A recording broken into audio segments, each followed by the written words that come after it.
प्रिय विद्यार्थियों, मैं डॉक्टर शीतल मीना, सह आचार्य राजनीति शास्त्र, बाबू शोभाराम राजकीय कला महाविद्यालय अलवर। आज हम अपने इस YouTube वीडियो की श्रृंखला में जिस टॉपिक का अध्ययन करेंगे वो है ब्रिटिश संविधान में प्रधानमंत्री पद की स्थिति। विद्यार्थियों, मैं ये बताना चाहती हूँ कि ब्रिटेन में प्रधानमंत्री का जो पद है वो अनौपचारिक है, यानी इसका कोई औपचारिक आधार नहीं है, कोई कानूनी आधार नहीं है। प्रधानमंत्री पद की स्थापना किसी संसदीय कानून के आधार पर नहीं हुई, वरन इसका स्वतः ही विकास हुआ है। सबसे पहले इसका उल्लेख लॉर्ड बीकंसफील्ड ने बर्लिन की संधि पर हस्ताक्षर करते वक्त इस पद का उल्लेख किया था। जब जॉर्ज प्रथम ने कैबिनेट की बैठकों में सम्मिलित होना बंद कर दिया तो कैबिनेट की अध्यक्षता के लिए एक पदाधिकारी की आवश्यकता अनुभव की गई। यह पद कैबिनेट का प्रधानी हो सकता था और इसी से प्रधानमंत्री पद का उदय हुआ। वस्तुतः ब्रिटेन में यह एक महत्वपूर्ण पद है, इसीलिए सर विलियम हार्कोर्ट ने प्रधानमंत्री को नक्षत्रों के बीच चंद्रमा कहा है। रैमजे म्यूर ने मंत्रिमंडल राज्य रूपी जहाज का यंत्र है तो प्रधानमंत्री उस यंत्र का चालक है। यह बात प्रधानमंत्री की जो ब्रिटिश जो शासन प्रणाली के अंतर्गत महत्ता को इंगित करती है। ब्रिटेन में जो प्रधानमंत्री की जो नियुक्ति होती है वह लोक सदन में जो बहुमत दल का नेता होता है उसको प्रधानमंत्री पद के लिए निर्वाचित किया जाता है। केवल लोक सदन में अस्पष्ट होने पर जो है वो स्वविवेक का प्रयोग कर सकता है। प्रधानमंत्री की जो शक्तियां हैं उनमें हम देखते हैं उसको व्यापक शक्तियां प्राप्त हैं। सर्वप्रथम तो उसको मंत्रिमंडल का निर्माण की शक्ति प्राप्त है। मंत्रिमंडल की जो सूची सम्राट को दी जाती है उसकी जो स्वीकृति प्रधानमंत्री के द्वारा ही दी जाती है। इसी प्रकार हम देखें तो मंत्रिमंडल से संबंधित जो भी कार्य संचालन है, मंत्रिमंडल की बैठकों का सभापतित्व करना, उसकी कार्य अवधि पर नियंत्रण रखना,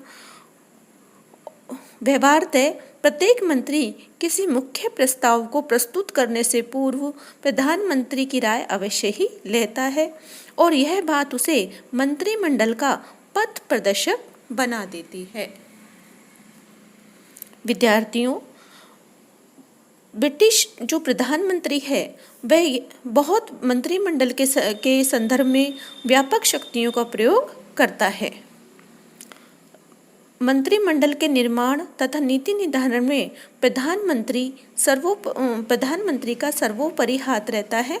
यद्यपि मंत्रिमंडल के अंतर्गत विभिन्न विषयों पर गोपनीय किंतु स्वतंत्र विचार विमर्श की प्रक्रिया को अपनाया जाता है और विवादास्पद विषयों को मतदान की प्रक्रिया को भी अपनाया जाता है, किंतु सामान्यतः प्रधानमंत्री का विचार ही निर्णायक होता है और मंत्रिमंडल उसे अपने निर्णय के रूप में स्वीकार कर लेता है। इसी प्रकार हम देखें तो जो लास्की ने भी कहा है कि प्रधानमंत्री मंत्रिमंडल के निर्माण का केंद्र बिंदु है और उसके निर्माण, उसके जीवन और उसके अंत में वह केंद्रीय स्थान रखता है। चौथा हम देखें तो वो है शासन का संचालन। शासन के विभिन्न विभागों के मंत्रियों में मध्यस्थता करते हुए उन्हें आदेश निर्देश प्रधानमंत्री पर के द्वारा ही दिया जाता है। उसके द्वारा यह कार्य विभिन्न विभागों के मंत्रियों में मध्यस्थता करते हुए विभिन्न विभागों को आदेश निर्देशित किया जाता है और राजकीय सम्मान प्रदान करने का कार्य सम्राट के द्वारा प्रधानमंत्री के परामर्श के आधार पर ही किया जाता है। इस प्रकार सभी महत्वपूर्ण राजकीय पदों पर नियुक्तियां या तो प्रधानमंत्री के द्वारा स्वयं की जाती है या उसके परामर्श के आधार पर सम्राट के द्वारा की जाती है। बिशप, राजदूत, न्यायाधीश, विभागीय प्रमुख गण, उपनिवेश के गवर्नर, स्थायी आयोगों और बोर्डों के मुख्य अधिकारी प्रधानमंत्री की ही कृपा के पात्र होते हैं। पांचवा हम देखें तो परराष्ट्र संबंधों के संदर्भ में जो है वो प्रधानमंत्री बहुत ही महत्वपूर्ण अधिकार रखता है। परराष्ट्र मंत्रालय चाहे उसके पास हो या न हो, राष्ट्र संबंध में सुचारू संचालन के लिए अंतिम दायित्व उसका ही होता है। अंतर्राष्ट्रीय महत्व के उत्सवों व कार्यक्रमों में वह पूरे देश के प्रतीक के रूप में कार्य करता है और सभी महत्वपूर्ण राजकीय पदों पर नियुक्तियां उसी की सलाह से सम्राट के द्वारा की जाती है। छठा हम देखते हैं लोक सदन का नेतृत्व। प्रधानमंत्री लोक सदन में बहुमत दल का नेता होता है और उसके द्वारा शासन प्रमुख के साथ लोक सदन के नेता के रूप में कार्य किया जाता है। प्रधानमंत्री अपने मंत्रियों के साथ संसद में संपूर्ण व्यवस्थापन कार्य का संचालन करता है। वह व्यवस्थापन के संदर्भ में नीति निर्धारित कर संसद का प्रदर्शन करता है। समस्त सरकारी विधेयक उसके निरीक्षण में तथा उसके परामर्श के अनुसार ही तैयार किए जाते हैं और वार्षिक आय व्यय की तैयार करने में भी प्रधानमंत्री का प्रमुख हाथ रहता है। सदन के अध्यक्ष तथा विरोधी दल के नेता के परामर्श से वह संसद का समय विभाजन तथा कार्यक्रम तैयार करता है और दलीय सचेतकों के माध्यम से वह दल के सदस्यों को आवश्यक संदेश भी देता है। संसद में शासन की नीति से संबंधित अंतिम तथा अधिकृत घोषणा प्रधानमंत्री के द्वारा ही की जाती है।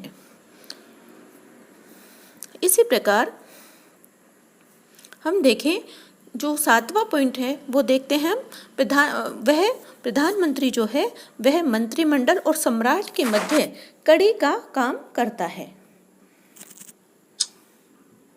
मंत्रिमंडल के निश्चयों व शासन संबंधी निर्णयों की सूचना प्रधानमंत्री सम्राट को देता है तथा सम्राट द्वारा दिए गए परामर्श को मंत्रियों तक पहुंचाने का काम करता है। इसके अतिरिक्त वह व्यापक संरक्षण की शक्तियों का प्रयोग भी करता है।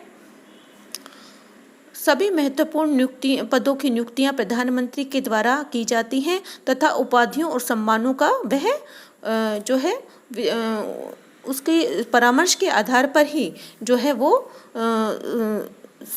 प्रदान की जाती है।